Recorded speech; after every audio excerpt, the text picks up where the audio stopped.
Hello everyone. I hope आज का आपका पेपर यूपीएससी सीएपीएफ एसी का बहुत अच्छा गया होगा। आज हम उसमें देखते हैं क्वांट्स के सभी क्वेश्चंस के सॉल्यूशंस डिटेल में देखेंगे, एक एक करके सॉल्यूशन। मेरे पास जो एक सेट है उसके हिसाब से हम क्वेश्चंस देख रहे हैं।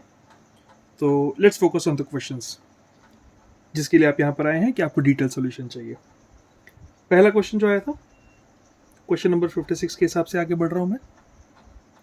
When A runs 5 kilometre B can run 2 kilometre. तो मतलब A और B है, इनकी रनिंग स्पीड के बारे में बता रहे हैं। जितनी देर में A 5 किलोमीटर रन करता है उतनी ही देर में B 2 किलोमीटर दौड़ता है। तो इसका मतलब A फास्ट है और B स्लो है। तो इन दोनों की स्पीड का रेशो भी 5:2 रहेगा। A/B का रेशो रहेगा 5:2। इसी रेशो में इनकी स्पीड भी रहेगी, ये उनके स्पीड का रेशो होगा। Initially, A was 750 metre behind B and they were running at the same direction। मतलब इन दोनों ने रेस स्टार्ट तो की इस डायरेक्शन में रन करने के लिए, लेकिन A ने जहाँ से स्टार्ट किया और B ने जहाँ से स्टार्ट किया उन दोनों पॉइंट में डिफरेंस था। उन दोनों पॉइंट में 750 मीटर का डिफरेंस था। यहाँ से लेके यहाँ तक का डिस्टेंस 750 मीटर है। मतलब A ने B से पीछे से स्टार्ट की थी racing. How much distance in metres must A run to cross B. मतलब ये दोनों सेम डायरेक्शन में अगर दौड़ रहे हैं तो किसी एक पॉइंट पे ऐसा होगा कि ए दौड़ते दौड़ते फास्ट है तो बी को कवर अप करने की कोशिश करेगा और यहाँ पे वो बी को क्रॉस कर रहा होगा। तो इस पॉइंट तक उन दोनों ने डिस्टेंस भले डिफरेंट कवर किया हो, उन दोनों की स्पीड भले डिफरेंट हो, लेकिन दोनों का टाइम सेम था। मतलब ए को यहाँ से लेके इस पॉइंट तक दौड़ने के लिए जितना टाइम लगा था, बी को भी यहाँ से लेकर यहाँ तक दौड़ने के लिए उतना ही टाइम लग रहा होगा। और क्वेश्चन में हमें पूछा हुआ है कि how much distance in metres must A run to cross B if they start at the same time. मतलब ए को यहाँ से लेके यहाँ तक का डिस्टेंस कितना कवर करना होगा। लेट से इतना डिस्टेंस तो हमको पता ही है 750 मीटर्स होगा, और ये डिस्टेंस एक्स्ट्रा जो कवर किया गया है वो x है। बी को भी उतना ही डिस्टेंस कवर करने मिलेगा x। तो इस पॉइंट पर आते हुए दोनों का डिस्टेंस मैच कर जाएगा और दोनों का टाइम सेम रहेगा, स्पीड दोनों की इस रेशो में रहेगी। आंसर में से कुछ ऑप्शंस हम लोग डिलीट कर सकते हैं, तो देखते हैं। ऑप्शन ए है यहाँ पे 500, मतलब ए को 500 मीटर रन करना पड़ेगा, वो तो बी के रुके हुए पर भी क्रॉस नहीं कर पाता उसको, तो ऑप्शन ए तो क्लियरली रॉन्ग है। ऑप्शन बी है 750, मतलब ए जो है वो बी के 750 वाले पॉइंट तक पहुंच जाए, बी तो थोड़ा आगे बढ़ा ही होगा उतने टाइम तक के, इसलिए ऑप्शन बी भी करेक्ट नहीं है। सी और डी में से कोई एक होगा। अगर आपको तुक्का भी लगाना हो तो सी और डी में से कोई एक लगा सकते थे। यहाँ पे देखते हैं हम लोग, speed equal to distance upon time. Speed equal to distance upon time, ये स्पीड और अपॉन डिस्टेंस अपॉन टाइम है ए के लिए, ये स्पीड और डिस्टेंस अपॉन टाइम है बी के लिए। तो इन दोनों का टाइम सेम होने की वजह से मैं टाइम पे लेकर आता हूँ। Time of A equal to distance upon speed of A. Time of B equal to distance of B upon speed of B. मतलब मैंने टाइम को उधर स्पीड को इधर ले लिया दोनों केसेस में। दोनों का टाइम सेम है, मतलब distance of A speed of A equal to distance of B speed of B. Distance of A कितना है, ए ने कितना कवर किया होगा, उसने कवर किया था 750 प्लस एक्स मीटर, और बी ने कितना डिस्टेंस कवर किया है, ओनली एक्स। ये स्पीड ऑफ बी है। और यहाँ पर ए और बी के स्पीड्स जो हैं वो 5 और 2 के रेशो में है, मतलब यहाँ पर 5 और यहाँ पर 2 रहेगा। क्रॉस मल्टीप्लाई करते हैं, 5 into x 5x, 2 into 750 1500 plus 2x, 2x वहाँ पर जाएगा माइनस होके 3x बचेगा। 1500 प्लस 2x क्रॉस मल्टीप्लाई करके आया, 5x 5 को x से मल्टीप्लाई कर आया है, और 2x वहाँ पे जाके होगा माइनस में, मतलब 5 माइनस 2 3x। यहाँ पे बचेगा 1500, 3 से डिवाइड करेंगे तो x का आंसर आ जाएगा 500। बट 500 हमारा आंसर नहीं है, क्योंकि 500 इस डिस्टेंस की वैल्यू है। हमें पूछा था a कितना रन करेगा, तो a रन करेगा 750 प्लस 500, मतलब प्लस इसमें 750 ऐड कर लो तो आंसर हो जाएगा 1250, which is option number C. इस क्वेश्चन के लिए option number C was the correct answer. Next question देखते हैं, question number 57। There is a question followed by two statements 1 and 2 questions. If x and y are integers, can we find x y uniquely? मतलब x और y अगर integer दो numbers हैं तो क्या हम x और y का सॉल्यूशन निकाल सकते हैं, क्या हम x और y का आंसर दे सकते हैं। हमको सिर्फ इतना बताना है हम आंसर दे सकते हैं कि नहीं। इसके लिए हम स्टेटमेंट्स दी हुई है हमें। पहली स्टेटमेंट दी है x square plus y square equal to 25 and second statement दी हुई है x square minus y square equal to 7। Square वाला क्वेश्चन है तो पहले स्क्वायर की लिस्ट बना देता हूँ मैं। 1 का स्क्वायर होता है 1, 2 का स्क्वायर होता है 4, 3 का स्क्वायर होता है 9, 4 का 16 एंड 5 का 25। आपको यहीं तक जाना होगा क्योंकि इसके आगे आपको ज़रूरत नहीं पड़ेगी इस क्वेश्चन के लिए। पहले स्टेटमेंट से जाते हैं। अच्छा, ऑप्शन में क्या दिया हुआ है? ऑप्शन में दिया हुआ है कि कौन सी स्टेटमेंट सफिशिएंट है कि आप आंसर निकाल सकते हैं। तो स्टेटमेंट नंबर 1 अकेली सफिशिएंट है, या स्टेटमेंट नंबर 2 अकेली सफिशिएंट है, या दोनों इंडिविजुअली सफिशिएंट है, क्या दोनों को साथ में मिलकर आंसर निकाला जा सकता है, क्या दोनों के मिलने की वजह से भी आंसर नहीं आ सकता है। आपको इस तरह की कंडीशंस आपके ऑप्शंस में दी हुई है। आंसर निकालने की कोशिश करते हैं। मानते हैं आपको सिर्फ स्टेटमेंट 1 दी हुई होगी, तो क्या आप आंसर निकाल सकते हैं? X square plus y square 25। क्या किन्हीं दो स्क्वायर्स का एडिशन 25 आता है? जैसे 1 प्लस 4 5 होता है, 4 प्लस 9 13 होता है। आपको ज़रूरी नहीं कॉन्जिक्यूटिव नंबर हो, 1 प्लस 9 भी आप देख सकते हैं, वो 10 होता है। 9 प्लस 16 जो है वो आता है 25। क्योंकि क्वेश्चन में दिया था कि ये इंटीजर नंबर्स ही हैं, तो आपको इसके पॉइंट वाले नंबर्स नहीं चूज करने होंगे। तो 9 और 16 का एडिशन ही 25 होगा, मतलब एक्स और वाई का आंसर 3 एंड 4 हो सकता है। एक्स स्क्वायर और वाई स्क्वायर इनका डिफरेंस 7 है, मतलब एक्स स्क्वायर और वाई स्क्वायर के बीच का डिफरेंस, तो 1 और 4 का डिफरेंस है 3, 4 और 9 का डिफरेंस है 5, इनफैक्ट 1 और 9 का डिस्टेंस भी है 8, 9 और 16 का डिफरेंस है 7। तो 9 और 16 का डिफरेंस जो 7 है वो आपको स्टेटमेंट नंबर 2 से आंसर दे सकता है। तो इस हिसाब से आप सेकंड स्टेटमेंट से तो आंसर निकाल सकते हैं कि एक्स स्क्वायर और वाई स्क्वायर क्या होगा, एक्स की वैल्यू 4 और वाई की वैल्यू 3 होगी। ओके, बट फर्स्ट स्टेटमेंट से क्या आप आंसर निकाल पाए? नहीं, आप आंसर नहीं निकाल पाए क्योंकि आप ये नहीं बता पाए कि x क्या होगा और y क्या होगा। डेफिनेटली x और y में से एक का आंसर 3 होगा, एक का आंसर 4 होगा, बट यहाँ पे आप वो चीज़ नहीं बता सकते कि एडिशन में किसका आंसर क्या होगा। सब्ट्रैक्शन में आप डेफिनेटली बता सकते हैं कि x की वैल्यू होगी 4 एंड y की वैल्यू होगी 3, क्योंकि डिफरेंस जो है वो पॉजिटिव दिया हुआ है। तो उस हिसाब से हमारा ऑप्शन जो है वो बनता है option A. This question can be answered using one of these statements alone but cannot be answered using other statement। तो इस तरफ से ये एक ही स्टेटमेंट के थ्रू हम इसका आंसर दे सकते हैं। नेक्स्ट देखते हैं क्वेश्चन नंबर 58 का solution. A metallic cylindrical disc of radius 7 cm is melted and 22 square shaped solid of the same thickness are made। Question क्या दिया हुआ है कि एक डिस्क है मेटालिक, सिलेंड्रिकल शेप में है, इसका रेडियस दिया हुआ है 7 और इसकी लेंथ आगे दी हुई थी if L centimetre is the side of the square. तो L जो है ये इसकी लेंथ दी हुई है। इसको हमने मेल्ट करके कुछ क्यूब्स बनाए हैं स्क्वायर शेप, मतलब जिनकी लेंथ, हाइट और विड्थ सेम होती है। तो उन सभी के लिए कोई कंडीशन दी हुई है यहाँ पर कि इन सभी की जो लेंथ होगी ये इसकी थिकनेस के ही बराबर होगी, मतलब ये सब L, L और L ही होने वाले। लेंथ, ब्रेथ और हाइट इसकी सब L L L होने वाली है। इस तरह के हमने कितने क्यूब्स बनाए हैं? क्वेश्चन में दिया हुआ है 22 स्क्वायर शेप क्यूब्स हमने बनाए हुए हैं। तो इस तरह के हमने 22 क्यूब्स बनाए हुए हैं।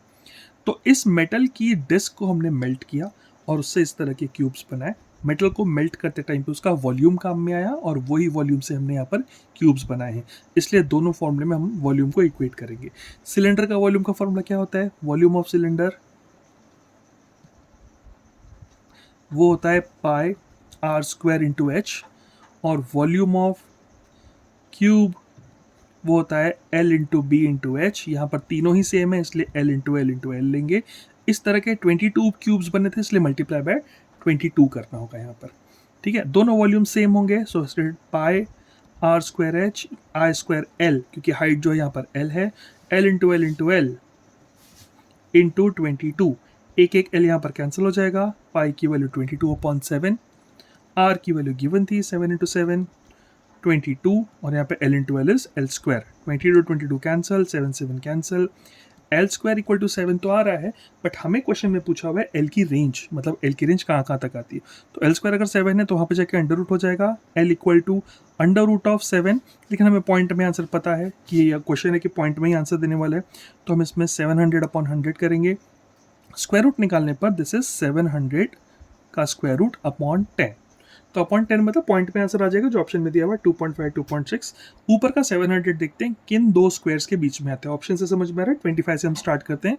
25 का स्क्वायर होता है 625, 26 का होता है 676 और 27 का होता है 729। तो 676 और 729 के बीच में 700 आ रहा है, मतलब 26 और 27 के बीच में इसका स्क्वायर रूट होगा। अपॉन में 10 होने की वजह से 2.6 और 2.7 के बीच में ये आंसर आने वाला है एल का। तो दैट मीन्स बी जो है वो हमारा आंसर ऑप्शन सही रहेगा, ऑप्शन नंबर बी। नेक्स्ट देखते हैं question number 59। In a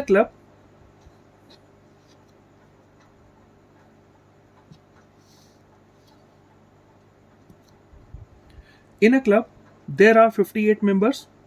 Total members उसके 58 हैं।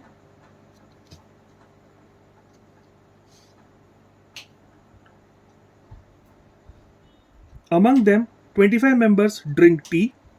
तो वेन डायग्राम वाला क्वेश्चन से हम इसको सॉल्व करते हैं। टी पीने वाले लोग हैं 25। 23 मेंबर्स ड्रिंक कॉफ़ी, तो इसके साथ मिक्स में होंगे कुछ कॉफ़ी वाले भी हैं। कॉफ़ी वाले टोटल मेंबर्स हैं 23। Only 7 members drink both T and coffee, तो यहाँ पे 7 मेंबर्स हैं जो both T and coffee drink करते हैं। ये 7 जो है 25 में भी इंक्लूडेड है, ये 7 जो है 23 में भी इंक्लूडेड है। हम इंडिविजुअल भी निकालते हैं, तो ओनली टी वाले कितने हुए 25 माइनस 7 इज 18, और ओनली कॉफ़ी वाले कितने हुए 23 माइनस 7 इज 16, और ये दोनों वाले तो 7 है ही कॉमन वाले। तो ये पहले पता करते हैं कि कितने लोग हैं जो टी कॉफ़ी दोनों नहीं पीते। तो 58 टोटल थे, 18 प्लस 7 25, 25 प्लस 16 41। तो 58 में से 41 माइनस करो, 5 minus 4 1, 8 minus 1 19, sorry 8 minus 1 7, 17।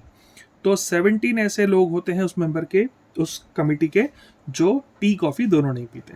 Question क्या पूछा हुआ है, what is the ratio of number of members who drink tea और कॉफ़ी बट नॉट बोथ। मतलब टी और कॉफ़ी पीने वाले लोग लेकिन दोनों वाले नहीं चाहिए उसमें। तो 18 प्लस 16 कितना हुआ 18 16 34, इसका रेशियो निकालना है। To the number of members who drink neither tea nor coffee, neither tea nor coffee मतलब कुछ भी नहीं पीने वाले 17, तो ये रेशियो होगा 2/1।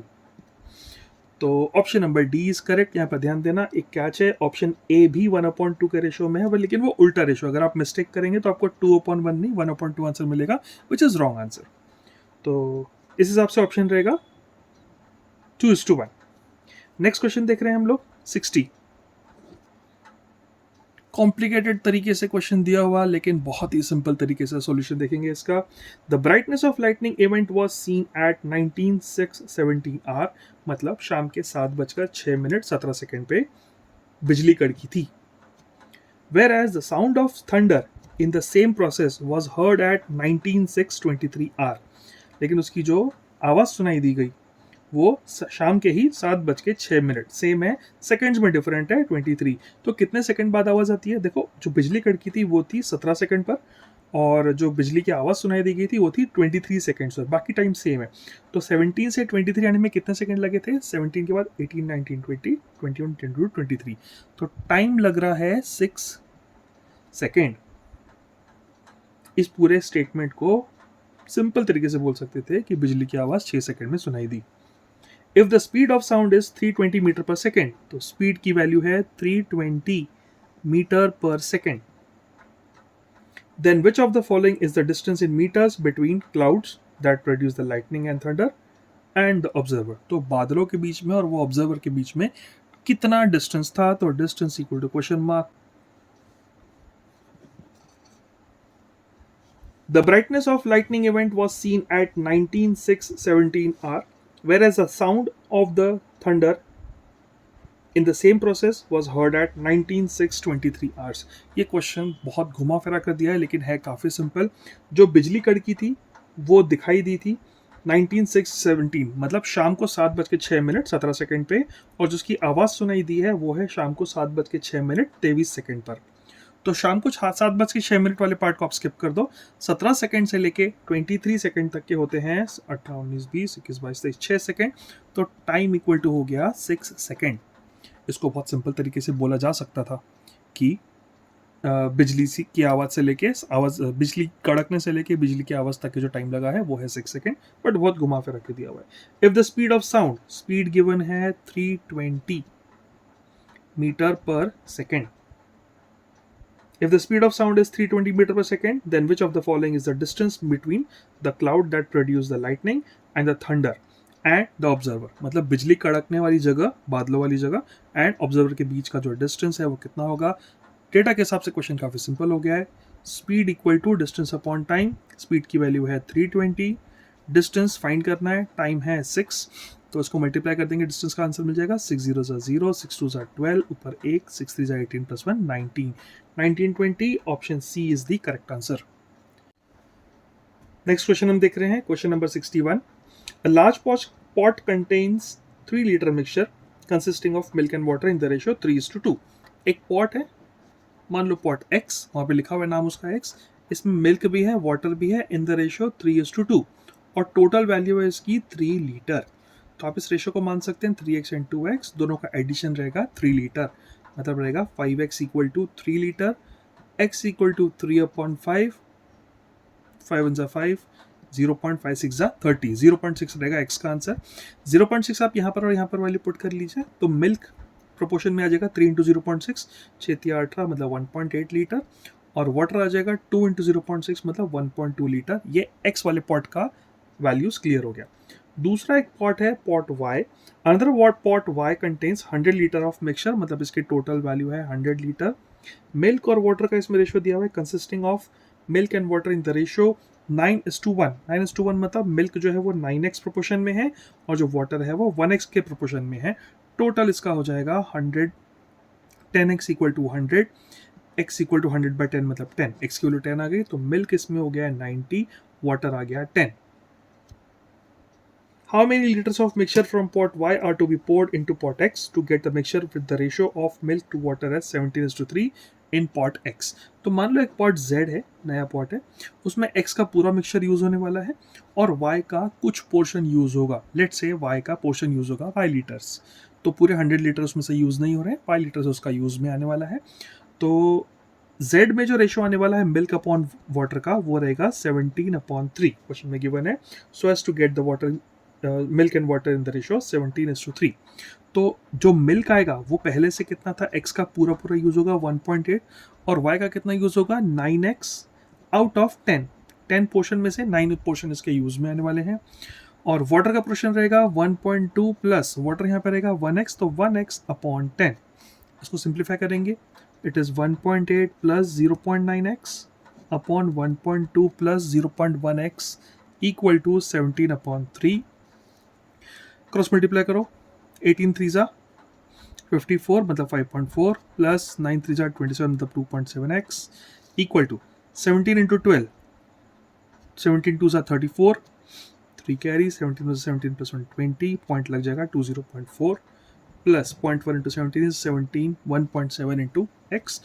तो 2.7 के पास 1.7 माइनस आ जाएगा, तो it will be 27, 2.7 minus 1.7 is 1x, तो यहाँ पर आ जाएगा x।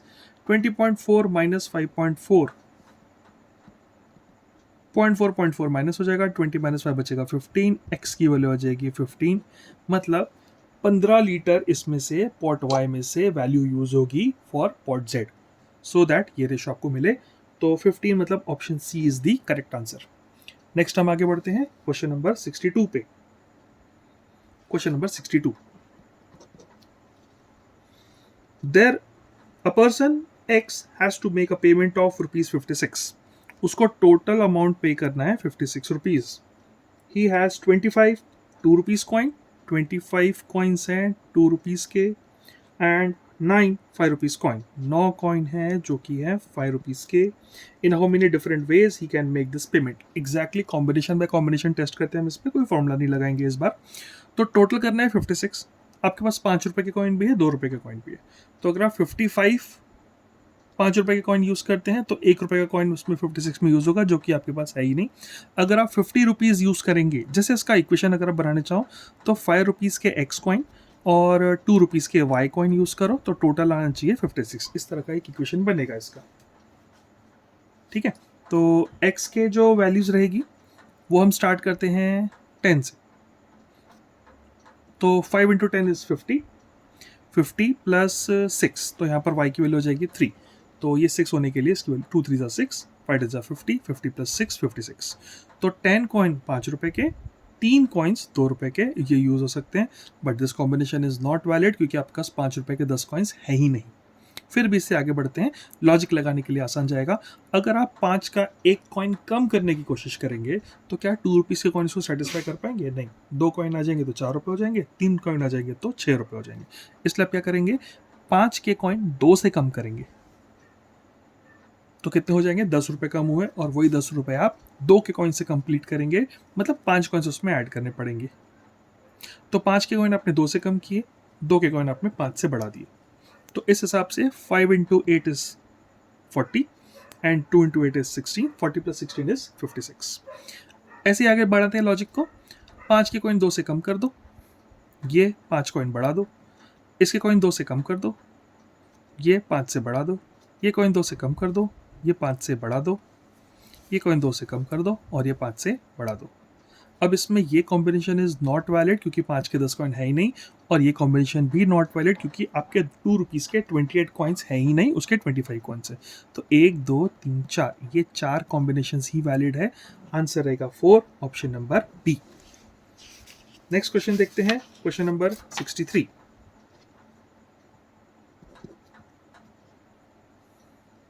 There are 3 rooms 1 2 and 3।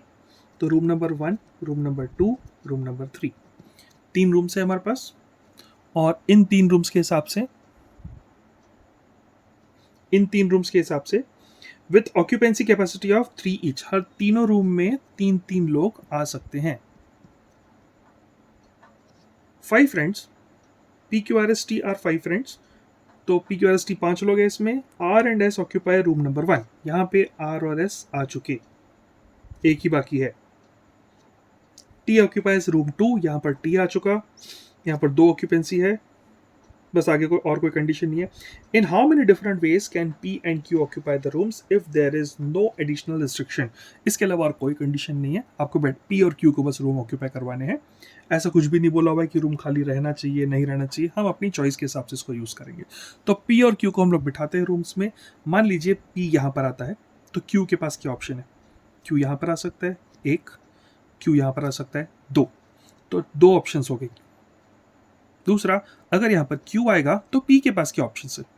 तो P यहाँ पर और P यहाँ पर, P के पास भी 2 ऑप्शन है। आप ये सोचिए P यहाँ पर है, यहाँ पर है, यहाँ पर है, एक ही बात है, वो इसी रूम में जाने वाला है। ऑलराइट, तो ये 2 क्वेश्चन हो गए। अब इस पोजीशन पे P भी आ चुका, Q भी आ चुका, सारे कॉम्बिनेशन देख लिए, इसके बारे में आप अभी ना सोचें तो भी चलेगा। नेक्स्ट, इन दोनों रूम्स के हिसाब से देखते हैं। P यहाँ पर है, Q यहाँ पर है, एक ऑप्शन, Q यहाँ पर है, P यहाँ पर है, 2 ऑप्शंस। ठीक है, आगे 2 ऑक्यूपेंसी यहाँ पर है, तो हो सकता है P और Q दोनों यहाँ पर आ सकते हैं, या फिर यहाँ पे तो 3 ऑक्यूपेंसी हो सकता है, P और Q इस रूम में आ सकते हैं। तो और 2 ऑप्शंस, टोटल कितने ऑप्शंस हो गए अभी तक? 8 ऑप्शंस हो गए हैं। ऑप्शंस देखते हैं। ऑप्शन में ऑप्शन ए 8 पॉसिबिलिटीज, ये सबसे बड़ा नंबर है, मतलब इसके अलावा और कोई भी कॉम्बिनेशन नहीं फिट होंगे, क्योंकि हमारे ऑप्शन बताते हैं कि मैक्सिमम 8 ही अपना आंसर हो सकता है। So option A 8 possibilities is the correct answer. Next हम देखेंगे क्वेश्चन नंबर 64। इफ ART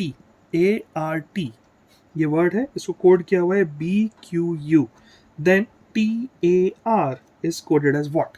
तो इसका पैटर्न समझेंगे हम। A के बाद आता है B, तो A के बाद वाला B। R के पहले आता है Q, PQRST। T के बाद आता है U, PQRST U। तो मतलब पहले और लास्ट वाले का नेक्स्ट अल्फाबेट यूज किया है और बीच वाले का प्रीवियस अल्फाबेट। तो टी के बाद आता है यू, ए के पहले आता है जेड, अब अल्फाबेट्स को रिवर्स में भी गिन सकते हैं। आर के बाद आता है एस, तो U Z S, option A U Z S is the correct answer. Next question देखेंगे, क्वेश्चन नंबर 65।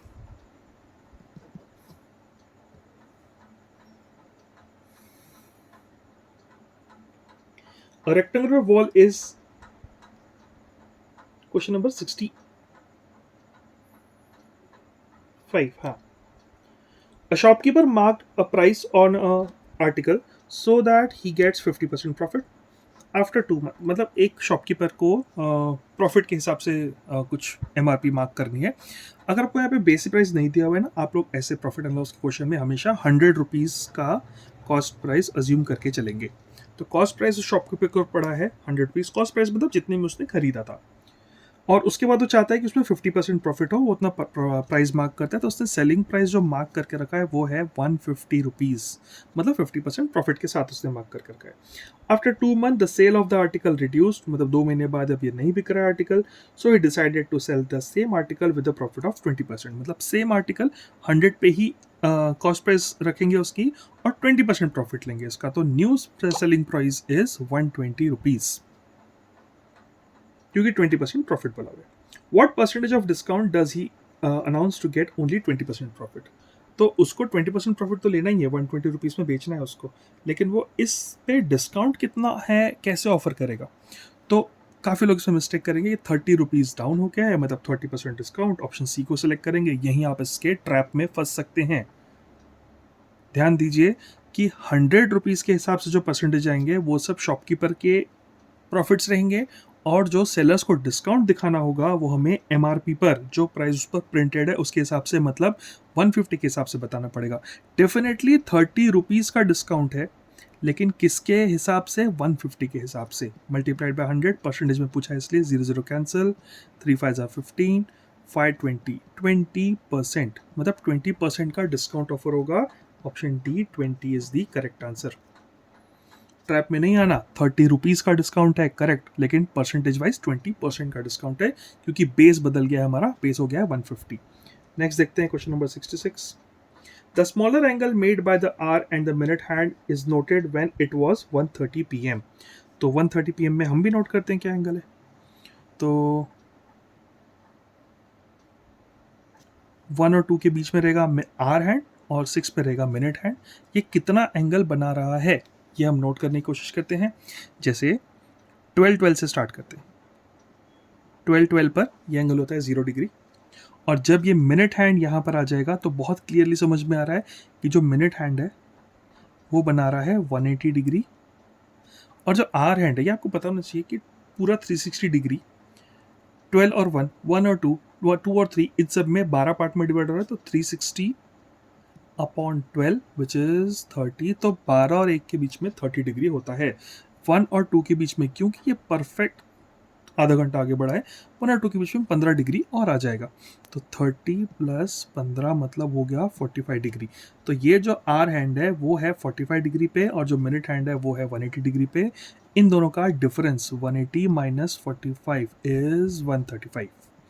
135 डिग्री है 1:30 PM पे, मतलब दोपहर के 1:30 बजे 135 डिग्रीज का एंगल है मिनट हैंड और आर हैंड के बीच में। In which of the following intervals of time will the smaller angle between the hands and the hands again be the same। तो इसके बाद वो थोड़ा टाइम और आगे बढ़ रहे हैं, और ये एंगल 135 डिग्री का कब मिलेगा दोबारा से। तो घड़ी बनाता हूँ मैं, 12 1 2 3, ये जो 6 पे था ना आर एंड, वो थोड़ा आगे बढ़ जाएगा, तो जो 135 डिग्री यहाँ पर बन रहा था इस तरह से 1:30 बजने टाइम पे यहाँ पे, वो बनेगा अभी यहाँ पर 1:45 के आसपास में। ऑप्शन से भी समझ में आ रहा है 145 146 इसके आसपास है, तो ये रहेगा 135 डिग्री। लेकिन जो मिनट हैंड यहाँ से यहाँ पर आया है, एंगल ये है जो बड़ा है, विच इज माइनस कीजिए 360 में से 135 विच इज 225, तो 225 डिग्री हम इस तरह से कैलकुलेशन करेंगे क्योंकि हमारा टाइम यहीं से बढ़ेगा। 135 डिग्री बेशक सेम एंगल बनेगा, लेकिन कैलकुलेशन यहाँ से किया जाएगा, तो 225 डिग्री बनना चाहिए।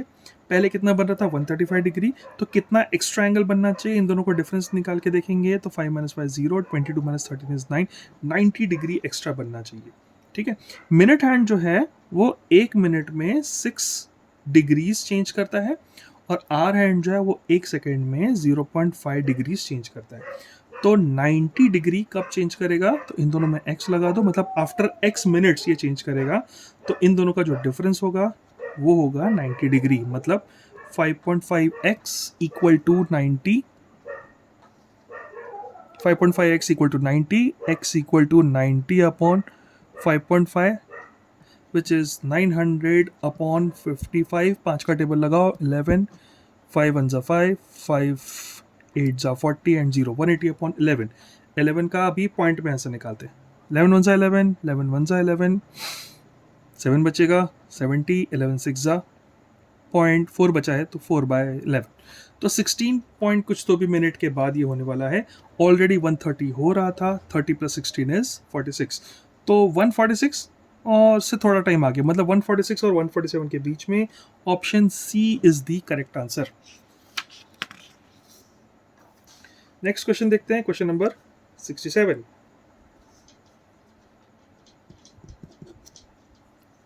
काफी सिंपल परमुटेशन कॉम्बिनेशन का क्वेश्चन है। In a matching problem there are two columns. First column has 4 statement whereas the second column has 5 statement. अच्छा, ये मैच द पेयर वाला एक एग्जांपल है। मैच द पेयर मतलब जैसे आप स्कूल में करते थे, कॉलम ए कॉलम बी होता था, उन दोनों के बीच में मैचिंग निकालते थे।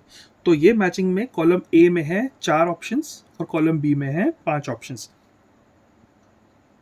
Every statement of the first column is to be matched with the exactly one statement of the second column. In how many different ways can one student match the two columns if the student has no idea of the correct match? मतलब उसको अब correct answer क्या है ये आपको ध्यान में नहीं रखना है, बस ये बताना है कि 4 ऑप्शन जो है, मान लो A B C D, ये पांचों से कितनी कॉम्बिनेशन में मैच हो सकता है। तो जो ऑप्शन ए है उसको मैच करने के लिए बचते हैं 5 ऑप्शंस, कोई एक उससे मैच तो हो ही जाएगा। फिर उसके बाद ऑप्शन बी के पास बचते हैं 4 ऑप्शंस, बचे हुए 4 स्टेटमेंट, इसके बाद बचेंगे 3 ऑप्शन, इसके बाद बचेंगे 2 ऑप्शन। इन सभी को मल्टीप्लाई कर दो, 5 4 ज़ा 20, 3 2 ज़ा 6, 6 2 ज़ा 120 different combinations are possible. Option A is the correct answer.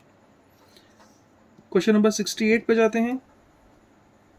A regular wall is partitioned into 5 rectangular parts as shown in following diagram. ये डायग्राम में जिस तरह से डिवीजन दिया हुआ है उसी तरीके से आप आगे बढ़ेंगे। एक वॉल को हमने 5 अलग अलग रेक्टेंगल्स में डिवाइड किया। If you have 3 different colors to paint the wall and if no adjacent parts are to be painted with same color, in how many different ways one can paint the wall? आपके पास 3 colour है, मान लो colour के नाम है 1 2 and 3, okay. और adjacent walls को same colour नहीं किया जा सकता। यहां से स्टार्ट करते हैं। मान लो कलर नंबर 1 मैंने यहाँ पर किया, आपको पॉसिबिलिटीज निकालनी है कितने कितने कॉम्बिनेशन हो सकते हैं। कलर 1 मैंने यहाँ पे किया, तो डेफिनेटली यहाँ पर और यहाँ पर 1 नहीं हो सकता, और यहाँ पर सेम भी नहीं हो सकता। तो यहाँ पर रहेगा लेट्स से 2, यहाँ पर रहेगा 3। एक और ऑप्शन मैं बता दूंगा, यहाँ पर 3 और यहाँ पर 2 भी हो सकता है कलर नंबर। ऑलराइट, ये 2 और 3 के हिसाब से आगे बढ़ते हैं।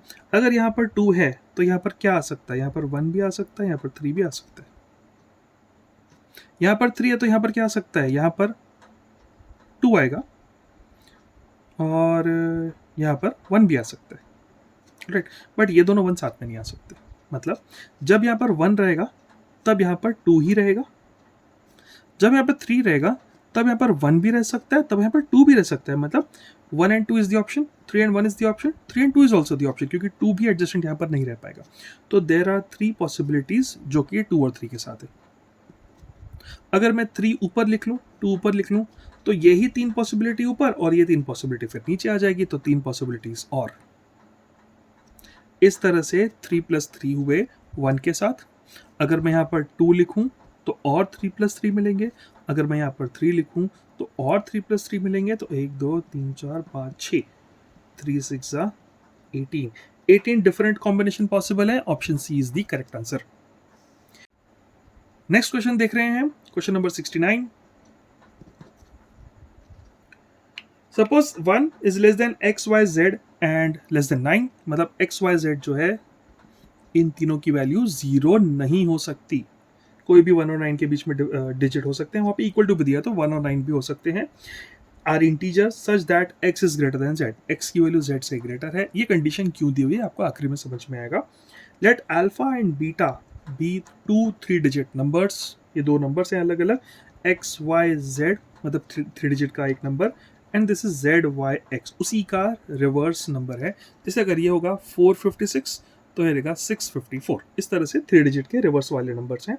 So that x y z are the digits as they are shown, set a gamma equal to alpha minus beta. तो अगर अल्फा को एक्स वाई जेड लेना है तो it is 100x plus 10y plus z। 3 digit का number इस तरह से एक्सप्रेस किया जा सकता है। इट इज 100z, मैं 100z यहाँ लिखता हूँ, 10y एंड 1x। मैंने थोड़ा आगे पीछे लिखा है क्योंकि एडिशन में आगे पीछे आप लिख सकते हैं। ऐसा मैंने इस तरह से लिखा है कि गामा जो है इन दोनों का डिफरेंस है, अल्फा माइनस बीटा। सब्ट्रैक्ट करेंगे, 100 minus x is 99x, 10y minus 10y cancelled, z minus 100x is minus 99z। तो गामा जो होता है दोनों में से 99 कॉमन निकालो, it is x minus z। अब हम देखते हैं आगे क्वेश्चन क्या दिया हुआ है, which of the following, how many of the following statements are true. तो इस कंडीशन को gamma equal to 99 x minus z को ध्यान में रखते हुए अलग अलग स्टेटमेंट देखते हैं कितनी ट्रू है कितनी फॉल्स है। हमको सिर्फ ट्रू वाली बतानी है, मतलब जो हमेशा ट्रू रहेगी, जो ऑप्शन में भी आती है कि शायद ट्रू शायद फॉल्स, कभी ट्रू कभी फॉल्स। तो अभी ऑप्शंस देखते हैं आगे क्या दिए हुए हैं। हमें इसमें से पता करना है how many of the following statements are always true, मतलब हमको जो ऑलवेज ट्रू रहेगी सिर्फ उन्हीं स्टेटमेंट्स को ध्यान में रखना है। जो कभी ट्रू कभी फॉल्स है या मे बी ट्रू कभी फॉल्स, इस तरह की स्टेटमेंट को हमें निग्लेक्ट करना होगा। जो कंपलसरी ट्रू है उन्हीं स्टेटमेंट को ध्यान में रखेंगे। इस गामा के हिसाब से फर्स्ट स्टेटमेंट दी हुई है, 2 डज नॉट डिवाइड गामा। तो इस स्टेटमेंट को अगर मैं 2 से डिवाइड करने जाऊं तो 99 में तो नहीं कटेगा, बट एक्स और जेड का डिस्टेंस तो 2 हो सकता है। जैसे ये 3 है ये 1 है, या फिर ये 5 है और ये 3 है, इस तरह से 2 का डिस्टेंस, या 2 के मल्टीपल्स भी हो सकते हैं, ये 5 है ये 1 है, तो उस केस में 2 डिवाइड हो जाएगा। तो 2 does not divide gamma is false, या फिर इसका डिस्टेंस ट्रू नहीं भी हो सकता है। जैसे ये 1 है ये 3 है ये 2 है, तो डिफरेंस इसका 1 आ जाएगा, तो नहीं भी डिवाइड कर सकते। फॉल्स ट्रू दोनों हो सकते हैं, आप इसको कंसिडर नहीं करेंगे। सेकंड स्टेटमेंट बोल रहे हैं 3 डिवाइड्स गामा, अगर यहाँ पर 3 होता तो 99 से डिवाइड हो जाएगा, मतलब 3 is the statement true, 2 is true, मतलब 3 से डिवाइड तो ये हो ही जाएगा। थर्ड स्टेटमेंट बोल रहे हैं 5 डज नॉट डिवाइड गामा, और जब 5 यहाँ पर होगा तो अगेन जैसे 2 वाली कंडीशन थी, इसका डिफरेंस 5 रहा तो ये 5 से डिवाइड हो भी जाएगा, तो it may be true may be false, इस पर आप कंसिडर नहीं करेंगे। Statement number 4, 7 does not divide gamma, तो अगर यहाँ पर 7 है होता तो पक्का डिफरेंस अगर 7 होता 9 एंड 2 या फिर 8 एंड 1, तो ये डिफरेंस उसको डिवाइड कर देता, तो it may be true may be false, आप इसको कंसिडर नहीं करेंगे। स्टेटमेंट नंबर 5, 11 डिवाइड्स गामा, 11 यहाँ पर होता तो पक्का 99 से डिवाइड हो जाता, और ये हुआ कंफर्म ट्रू स्टेटमेंट क्योंकि 11 99 को डिवाइड कर लेता। 13 does not divide by gamma, यहाँ पर 13 अगर होता तो 13 जैसे यहाँ पर 99 से तो नहीं जाएगा, लेकिन इनका डिफरेंस अगर 13 होता तो शायद 13 से डिवाइड भी हो जाता, बट इनका डिफरेंस 13 नहीं होगा। एक्स वाई जेड जो है पहले ही कंडीशन दी गई थी कि ये 1 और 9 के बीच वाले नंबर्स हैं, तो 1 और 9 के बीच कोई भी नंबर्स का डिफरेंस 13 नहीं आ सकता। तो जो इन्होंने बोला यहाँ पर कि 13 डज नॉट डिवाइड गामा, ये स्टेटमेंट ट्रू है, 13 से तो डिवाइड नहीं हो सकता और 99 भी नहीं होने वाला है, तो इसलिए हमको मिले हैं 3 statement true, which is option A, 3 statements are correct. Last question देखते हैं, क्वेश्चन नंबर 70, काफ़ी लेंदी क्वेश्चन, बट ऑप्शंस के हिसाब से जाएंगे तो काफ़ी सिंपली सॉल्व हो जाएगा। P, Q, R, S are 4 places. To travel from P to R, one travels via Q. मतलब P से लेके अगर R तक जाना है तो आपको Q के थ्रू होते हुए ही जाना पड़ेगा। To travel from P to S, one travels via Q and R both. तो अगर S तक जाना है तो Q और R दोनों आना चाहिए। इसका सिंपल मीनिंग है P से Q, Q से R, R से S। इस तरह से सीधा ही रास्ता है जो आपको ट्रेवल करना होगा। There are 3 routes between Q and R. There are 4 routes. Sorry, between P and Q there are 3 routes. Between Q and R there are 4 routes. And between R and S there are 5 routes. तो ये table में भी दिया हुआ है इस तरह से, तो कि A और B, P और Q के बीच में 3 रूट्स हैं, Q और R के बीच में 4 रूट्स हैं, और R और S के बीच में 5 रूट्स हैं। The time taken to travel through these routes is exhibited on the following chart in hours for a specific vehicle. तो टाइम दिया हुआ है, जो पॉइंट के नंबर्स दिए हुए ना, ये सब टाइम दिया हुआ है। टेबल के बाद क्वेश्चन है, how many possible routes are there if the journey takes exactly 7 hours. तो हम कॉम्बिनेशन के हिसाब से जाते हैं कि हमें पहला, दूसरा और तीसरा 3 जर्नीज कौन सी लेनी है, सो दैट इसका टोटल हमेशा 7 ही आना चाहिए, एग्जैक्टली 7 से कम नहीं, 7 से ज़्यादा नहीं। एक एक करके देखते हैं, मैं टेबल यहाँ पे लिख लेता हूँ। It is 2, 3, 4, 1, 1.5, 2, 2, 2, 2, 2.5, 3 and 3.5। तो पहले देखते हैं हम 2 के साथ इन चारों कॉम्बिनेशन को एक एक करके। तो अगर ये 2 है, ये 1 है, तो टोटल 7 आने के लिए 2 + 1 3 हो गया। यहाँ पर 4 होता तो 2 + 1 3, 3 + 4 7 आया होता, बट यहाँ पर 4 है ही नहीं, तो 2 1 के साथ कोई कॉम्बिनेशन पॉसिबल नहीं होगा। ठीक है, 2 1.5 के साथ देखते हैं, 2 1.5, तो 1.5 और 2 कितना होता है 3.5, तो 7 बनाने के लिए 3.5 होना चाहिए, तो 2 1.5 and 3.5 is the first combination जिनका एडिशन आता है 7। नेक्स्ट 2 2 के साथ देखते हैं, तो 2 2 4 और 3 अगर होगा तो हमारे पास आंसर मिल जाएगा। नेक्स्ट 2 2 एंड अगेन यही वाला 3 7 आंसर देगा। तो हम एक कॉम्बिनेशन को पकड़ के चारों के साथ सोच रहे हैं कि नेक्स्ट वाला कौन होगा जो इसके साथ 7 आंसर दे रहा है। नेक्स्ट देखते हैं, अभी 3 के साथ सेम चीज़ फॉलो करेंगे। ये हो गया 3 कॉम्बिनेशन। 3 के साथ देखते हैं, तो यहाँ पर होगा 3, एक देखते हैं 1, 3 + 1 इज 4 और यहाँ पर होना चाहिए 3, तो आंसर मिल जाएगा हमें 7। 3 1.5 तो हो गया 4.5, 4.5 में 2.5 अगर ऐड करते हो तो 2.5 तो है हमारे पास यहाँ पर, तब आ जाएगा 7। Next 3 2, 3 + 2 is 5, 5 + 2 is 7। ध्यान दीजिए 3 2 2 एक कॉम्बिनेशन, 3 2 2 इज डिफरेंट कॉम्बिनेशन। उसके अलावा 3 2 2 is different combination and 3 2 2 is again different combination. तो 3 2 2 के 4 कॉम्बिनेशन हुए। आई होप आपको ये चारों कॉम्बिनेशन समझ में आए हो। नेक्स्ट 4 के साथ देखते हैं, तो 4 + 1 5, 5 एंड 2 4 1 2, 4 + 1 5 + 1 2 7। 4 1.5 अगर आता है तो दिस इज 5.5, 5.5 के हिसाब से और कुछ नहीं बनेगा। 4 2 इज 6 और 6 के हिसाब से भी यहाँ पर कुछ ऐसा नहीं है जो 7 आंसर दे सके। तो how many combinations are there, 1 2 3 4 5 6 7 8 9 10। कहीं गलत हो रहा है क्या?